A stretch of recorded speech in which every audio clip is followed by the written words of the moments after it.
friends, welcome to week 5 of our Spooky Sampler Sew Along. This week we are working on our bats. They're right here. They're really cute. We ended up making 6 of them. There's 3 different fabrics and we make 2 of each. Unless you're going scrappy and using your own stuff, in which case I would love to see it because that's really fun.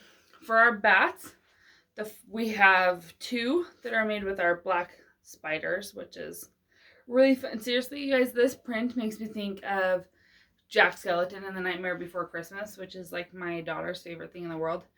And it makes me think of his bow tie. That's a bat. That's what this thing makes me think of. And I love that. So we've got our black spiders. And then one of my other favorites is our bats made out of bats. Because, you know, who doesn't need that? That's so cute. And the last one is our black mummy bats, because we love them. Anyway, so on this block, we're going to go back to doing our directional half square triangles, which I know can be a little bit tricky.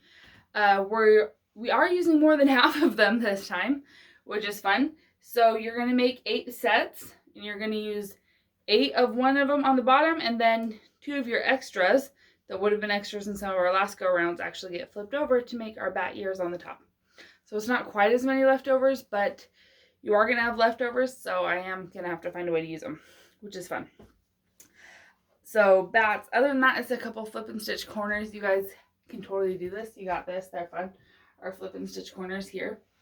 And then next week we're going to do spiders, which is super fun because it's half square triangles that we make, and then we add flip and stitch corners to them because there's never too much detail, really. Come on. But I was going to show you guys this week. I want my quilt a little bit bigger because I just do. I have a big family, really. I have 3 kids, but we have a big couch and we all tend to be on it, and there's lots of blankets running around and everyone's fighting over them, and there's usually like 3 people underneath one. And so I want mine bigger because that way when my kids fight over it, there's enough room for multiple kids to be underneath it. So I'm going to be adding some extra borders to mine. The pattern as designed has a background, the white background that we use, as a like 2.5 inch border that goes all the way around the outside. I'm going to go ahead and add to that because that's how I am. The first thing I'm going to add is a 2-inch black bat border to create a frame. This is how I'm doing it. These fabrics are 2 inches cut, so they're going to finish at 1.5 inches.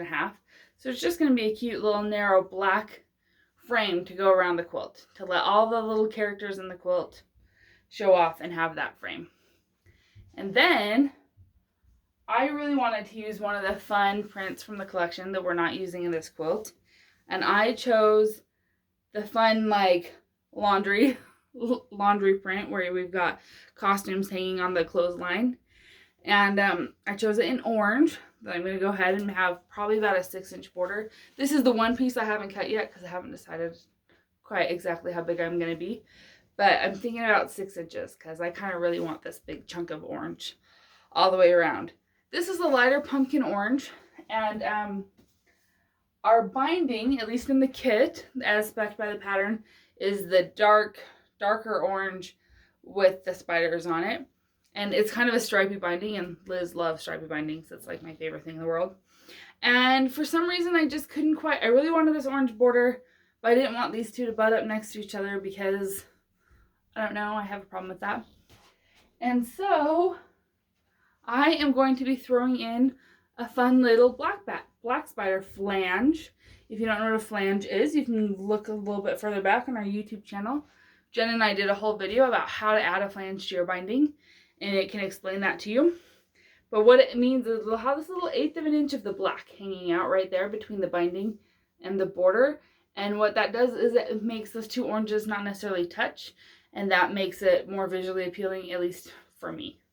So that is my plan on how to make my quilt bigger. It will probably end up being a solid foot bigger each direction because that's my plan. It's just what I'm doing, which is going to be a lot of fun. So if you're interested, I'd love to see if you guys make any adjustments to your quilt. I always feel like we love our pattern designers. I mean, I design patterns clearly, but I always love when people make it their own and I see what they do with it. And so I really would love to see your take on this and if you make any adaptations for you, because I think that that's a lot of fun. So happy quilting this week. Have a good time. Make your bats. Next week it's only 2 spiders. We have 6 bats this week, but 2 spiders next week. And then after that, it's our 12 candies. And those are going to get a little tricky because 8 go one direction and 4 go the other.